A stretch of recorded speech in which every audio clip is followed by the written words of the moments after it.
Assalamu alaikum. I'm Aisha Mushtaq from Fatima Women University. I'm a PhD scholar under the supervision of Dr. Sofia Khalid and Dr. Mavish Jamil Noor. My topic of presentation is honey labeling, a promising approach for promoting marketing of locally produced honey from Azad Kashmir. As we all know that honey is a natural sweet food produced by honeybees, Apis mellifera and Apis cerana. Honey is considered as complete food due to its composition and nutritional value, and honeybees collect nectar and pollen from flowers within the vicinity of 4 to 7 km for honey production. Composition of honeybee products is influenced by the geography and melliferous flora of the region.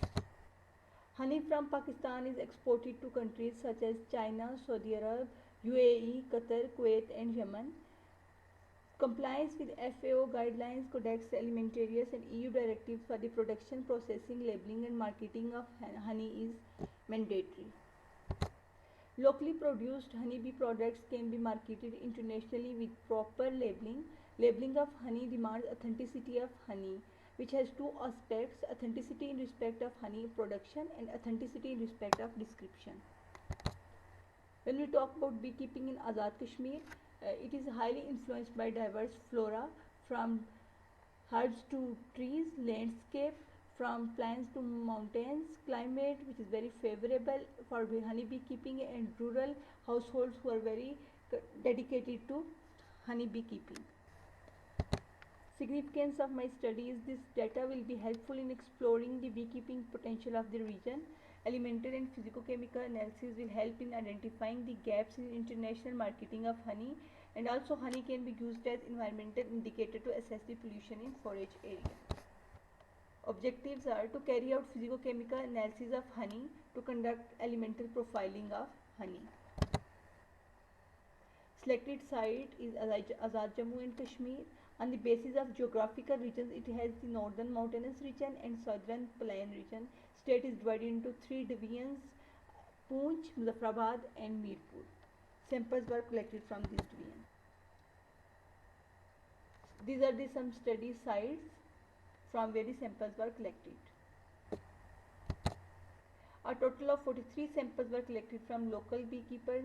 Samples were collected from all three divisions. Most of the samples were collected from the rural area. Also attended honeybee exhibitions to collect samples, and samples were stored at 4 degrees. pH, EC, color, brownish index, and ash content were some of the physicochemical parameters, while mineral analysis for macronutrients, heavy metals was carried out by flame atomic absorption spectrometry after wet digestion.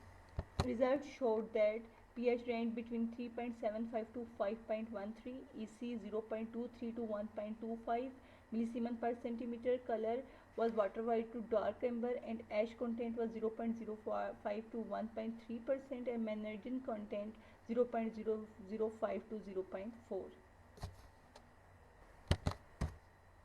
Results showed that potassium was the most abundant macronutrient, while lead was the most abundant heavy metal. Potassium is the essential nutrient, while the lead is heavy metal which can cause neurotoxicity and other health problems. Major nutrients like sodium, potassium, calcium, and magnesium give nutritional value to honey. Minerals in the diet are essential for biological processes and play a vital role in metabolic functions, normal growth, and development. Trace and heavy metals should not cross the permissible limit, otherwise they can prove hazardous.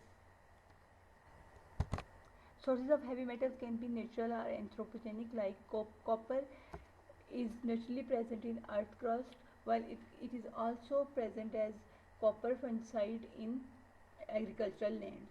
Storage of honey affects the quality, and practices like heating and extraction can also contribute to contamination. I will conclude that these physicochemical parameters are within the permissible range. It makes it useful for international marketing.